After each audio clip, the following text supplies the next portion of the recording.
Good evening, my lovelies, and welcome to Lady McCreepster's Night Noise Horror Podcast.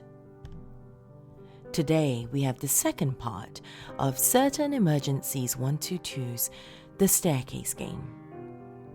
Before we begin, though, a quick shout out and thank you to all my beautiful dog family on Patreon. Family members such as Danny White, Nicholas Corries, Dawn Fritzwater, Cyanide Jack, Melissa Perez, Honey Santiago, Oliver Dace, Karen Parrott, L. Andrew Augustus, Dana Fringer, Stephen Aguilera, Tay the Fluth, Bill Thornsley, Laura Seta-Penry, and everyone listed in the description below. Your continuous support always means the world to me and helps keep this channel and podcast going, and I am truly appreciative. If you would like to become a patron like these beautiful ghouls, go to patreon.com/ladymccreepster for more information. And now though, my dears, it is time. So come, lean in closer, and we'll begin.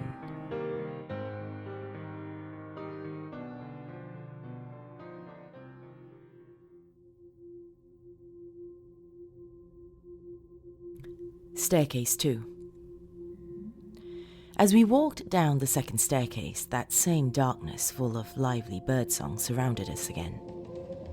The birdsong sounded even more wildly out of place than before.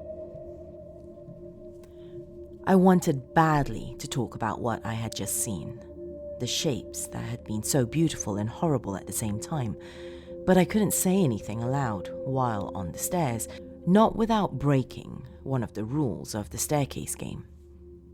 So to distract myself, I counted off the steps. It should have reassured me that the only thing I could hear was our ragged breathing. Instead, I kept thinking about the claws scratching at the door. Would we have enough time to run if they broke the door down?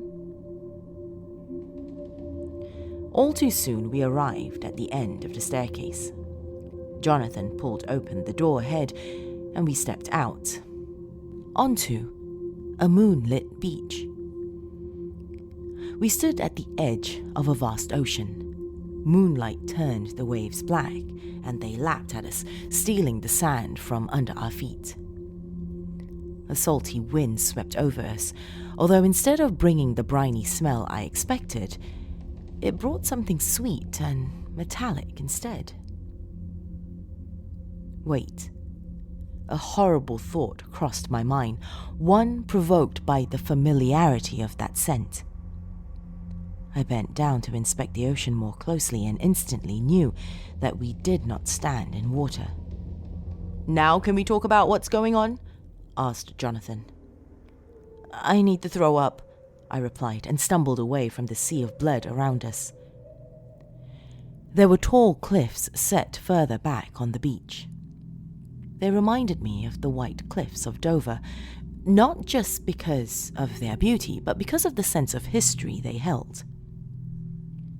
These cliffs had stood here on the beach for 500 billion years already, and would continue to do so for another 500 billion years, no matter what else happened. Staring at those cliffs, I somehow knew that great and terrible wars had been fought here. The blood of slain armies had stained the ocean's red, transforming it into what it was now. After emptying my stomach of everything I had eaten for lunch, breakfast, and dinner from last night, I walked back just in time to see Margot and Jonathan arguing fiercely, practically shouting in each other's faces. "You need to get a grip," snapped Margot as if Jonathan was a recalcitrant toddler. "We don't have time for your hysterics. I'm sorry I didn't tell you more about the game in advance, but we have to focus on finding the next staircase before we're stuck here." "It's more than that, Margot. What else aren't you telling us about this game?" I instinctively did what I always do. Act as the peacemaker between Margot and whoever she was arguing with. "Hey, stop fighting. We're all freaking out here. Let's take a deep breath and step back." As usual, everyone ignored me. Margot looked right past me at Jonathan and said frostily, "I've told you everything I know. Winning the game is how we get back home, so can we get on with this?" Jonathan gave her a disgusted look. "You love this. You love the fact that we're trapped in some kind of horror movie right now. You don't actually give a fuck about going home. If it was up to you, we'd stay here forever." Jonathan turned away and waded deeper into the sea. I hurried after him. "Jonathan, wait, where are you going?" "There's a door over there. It must lead to the next staircase, right?" said Jonathan bitterly, pointing at a seemingly empty patch of darkness. The waves hid what he pointed at, yet when I kept my eyes trained there, in between one wave and the next, I saw the grey door. It was half submerged, only the very top of it visible. Then it was gone again, obscured from view. I had no idea how Jonathan had even managed to spot it in the first place. The tide pulled me further away from the safety of the beach. Jonathan was tall enough that the water, or rather blood, only hit his thighs. Meanwhile, I was already chest deep in it. If I wanted to keep moving forward, I would have to swim. Which I really didn't want to do.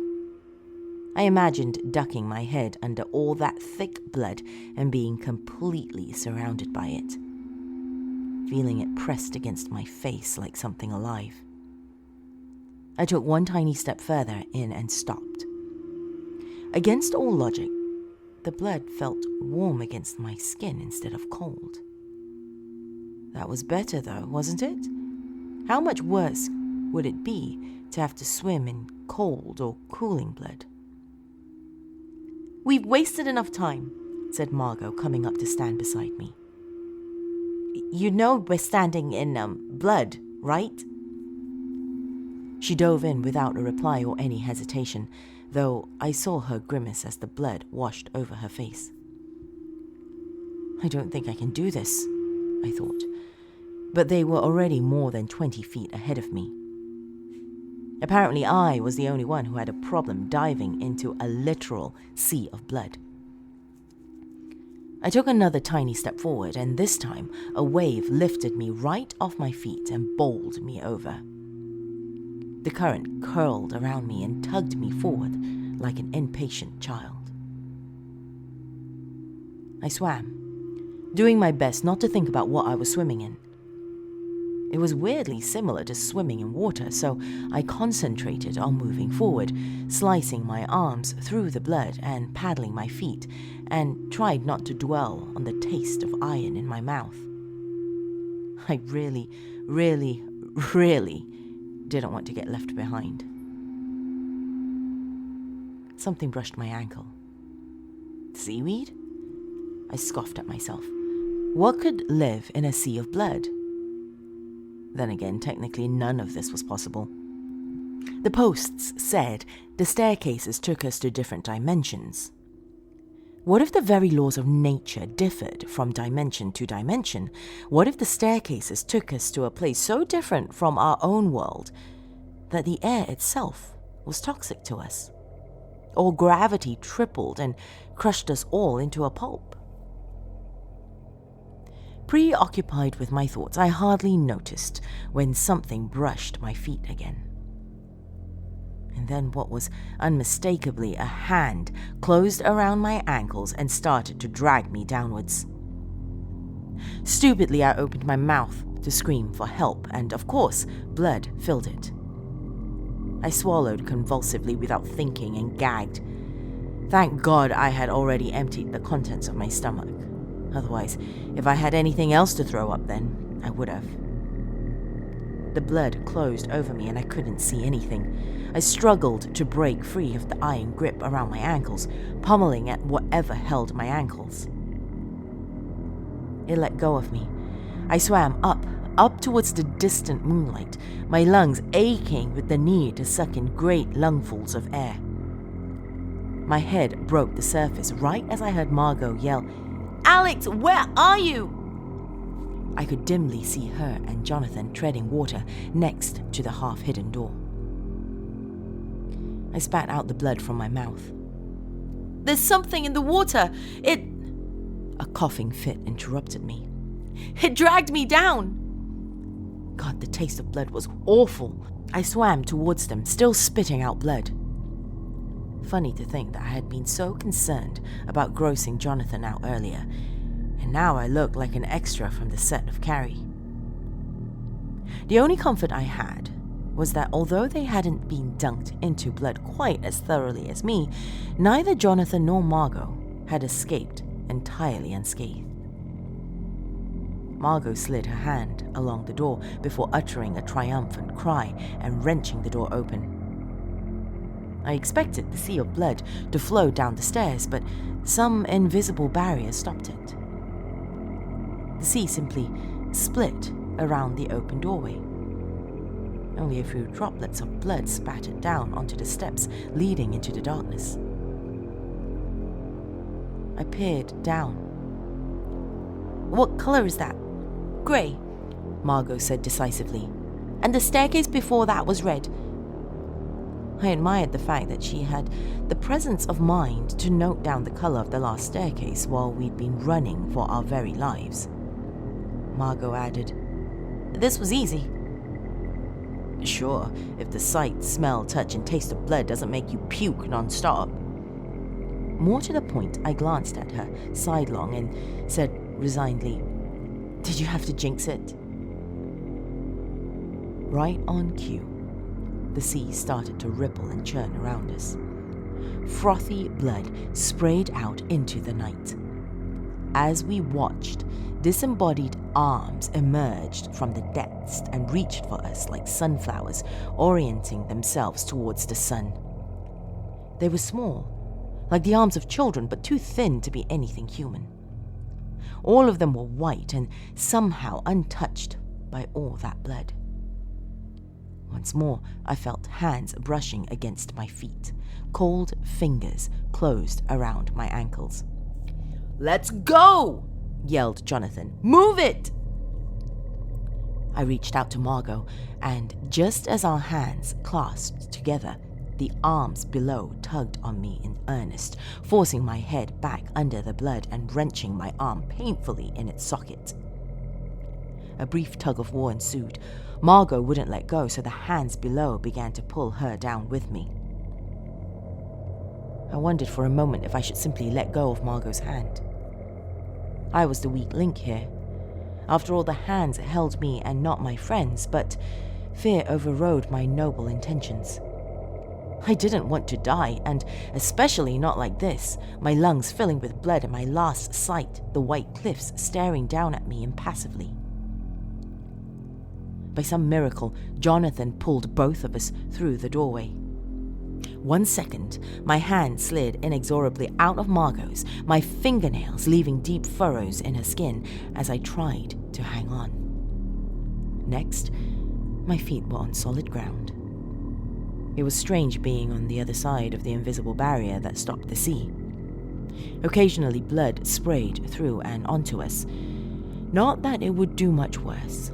Our clothes, our hair, our skin, everything dripped blood, and we left puddles behind us. It was going to be even worse when it dried. Jonathan took a deep breath ahead of me. I knew with sudden fear that he was going to speak.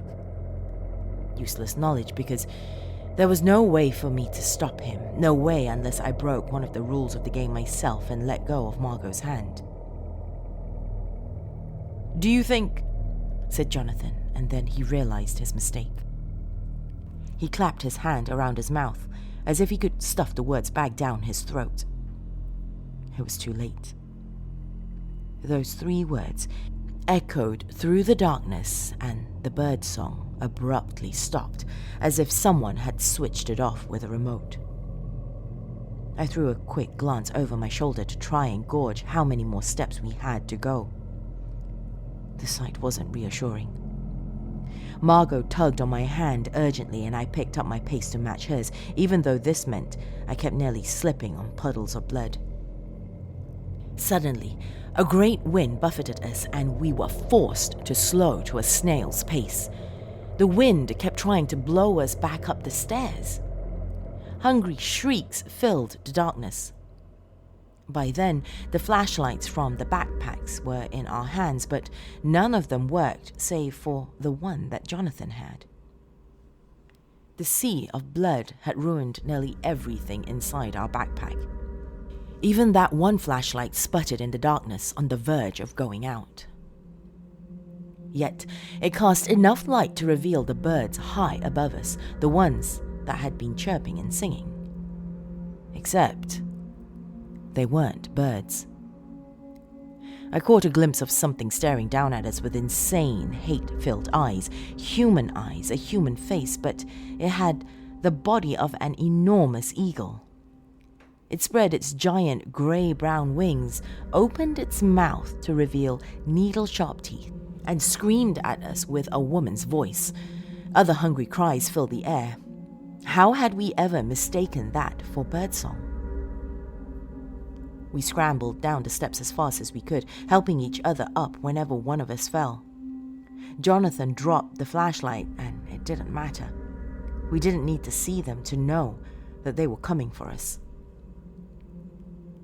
I don't know who fell, Jonathan or Margot, but whoever it was brought all of us down. We tumbled down the stairs, thumping against one painful step after another. It was impossible to keep holding hands. I continued to fall head over heels until I smashed into the ground right beside Margot. I staggered up somehow, my ears ringing. I pulled Margot to her feet. Her eyes fluttered. She was only half conscious and would have slumped right back down to the ground if I hadn't caught her at the last second. Jonathan was sitting up already, holding his left hand out in front of himself. The fall had crumpled it into something broken and bleeding. Between the two of us, we managed to drag Margot with us as we limped to the door. I tugged on the handle, hearing the shrieks growing louder behind us. By now, the ringing in my ears had fully stopped, and I could hear what sounded like words in the screams behind us.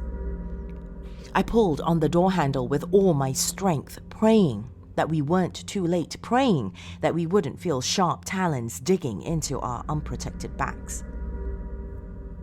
And then the door finally opened, and we stumbled through it, from one horror to another.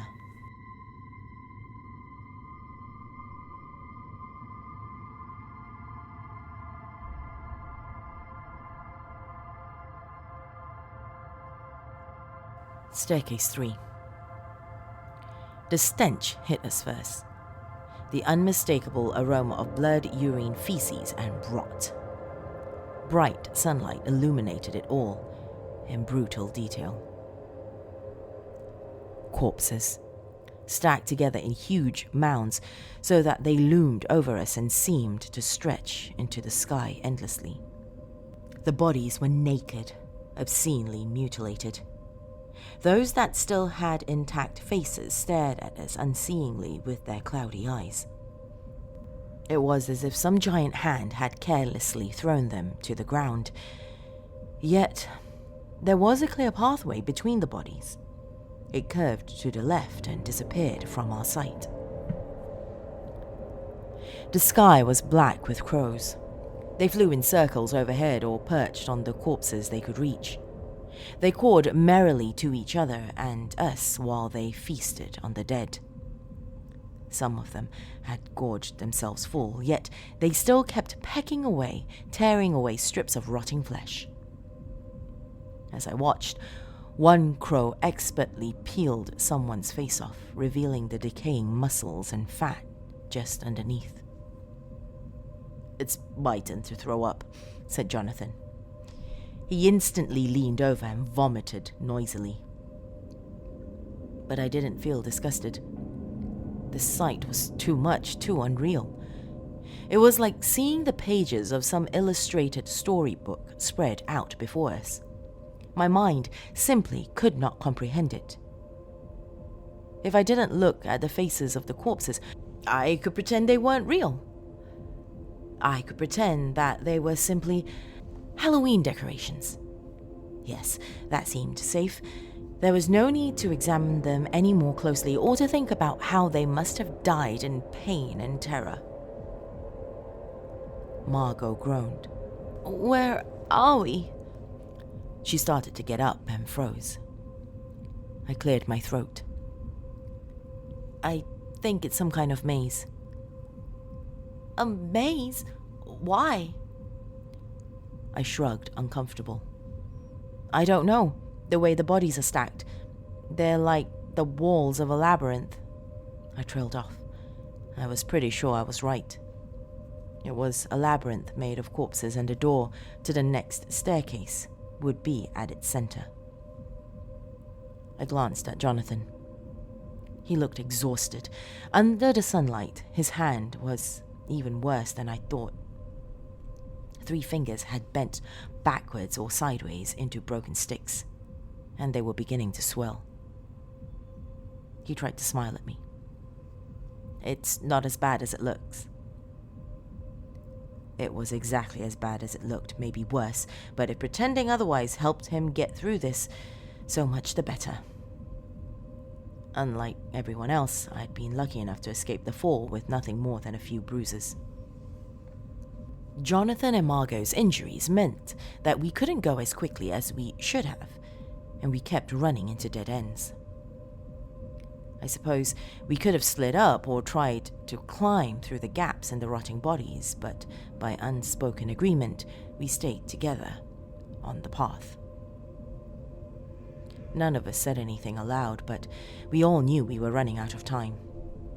I watched the sun tread its path across the sky, leaving behind itself flames of blazing yellow, marigold, and pale pink.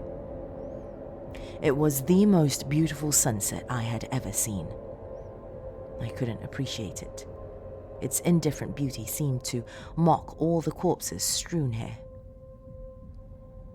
Just as the last of the sun dipped below the horizon, the corpses woke up. Someone whispered my name. "Alexandra. Alexandra," in a deep, guttural voice. I looked around to see who had spoken instead, straight at the corpse on my right. I couldn't help but take several steps back, my mind reeling in horror. It said in its broken voice, "They came from the sky. We asked them to come down to help us. They rounded us all up and took us into their ships. They killed us, Alex." Another corpse turned its head towards me. The crows had eaten away its nose and lips, but it still had its eyes. They danced with silver fire as it said, "Alex, I watched my son die. They made me watch. They took my son apart until he was nothing but lumps of flesh, and then they laughed." All around us, the corpses stirred, opened their mouths, and spoke. Most talked about the way they had died. Others talked about their regrets, their mistakes, their loved ones. They all spoke at once, so that it was nearly impossible to distinguish one voice from another. I could only catch disjointed words and phrases. Margot stood by the small mutilated body of a child, whereas Jonathan stared at a corpse that had only a head and torso left. I couldn't hear what the dead whispered to them, and I couldn't pretend that these bodies were just Halloween decorations anymore. If we didn't get out of here soon, I was going to lose my mind. I was about to go to my friends and tell them that we had to leave right now when another corpse spoke from beside me. "Margot is lying to you," it said. "What?" I moved closer. Scraps of flesh clung to its weathered skull, and it stared at me with empty, gaping eye sockets. I waited for it to say more, waited for countless more minutes until I realized that it had said all it would. I shook my head. It must have lied to keep me here longer. I ran over to Margot and had to physically drag her away from the dead child, my hand tight on her arm. "Margot, we need to go," I said through gritted teeth. Finally, she stopped struggling to get away from me and turned to give me confused eyes. She asked, "How long has it been?" and sounded close to crying. "I don't know," I replied. "Help me with Jonathan." It took both of us to tug him away, and by then we were all out of breath and sweating, but we had to hurry. How much time had we lost listening to the dead? We scurried through the labyrinth frantically, trying to keep track of all its twists and turns, keenly aware that our time was running out. When we finally reached the center of the maze, we saw 3 blue doors floating there instead of 1. "Well, fuck," said Jonathan, summarizing my own thoughts perfectly.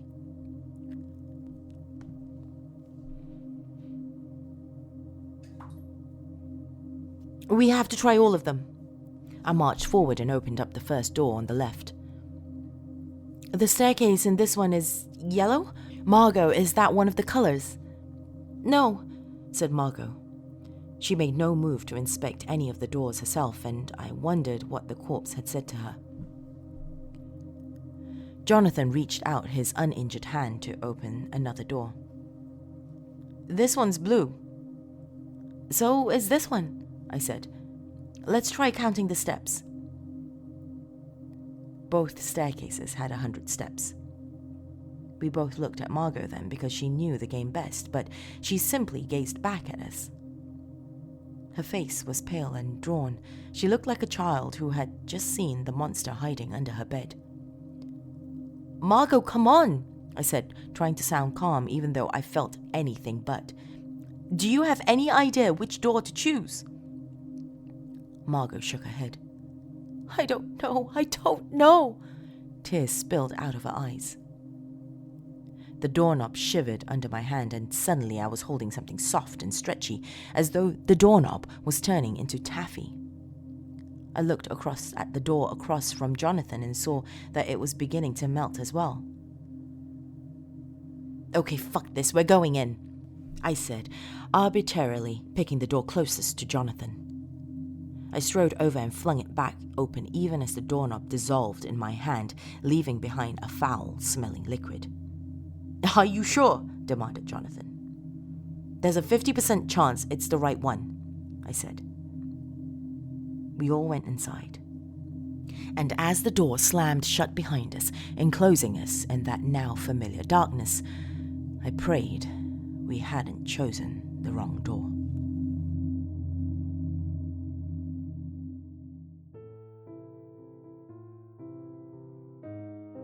Thank you for joining me this evening, my dears.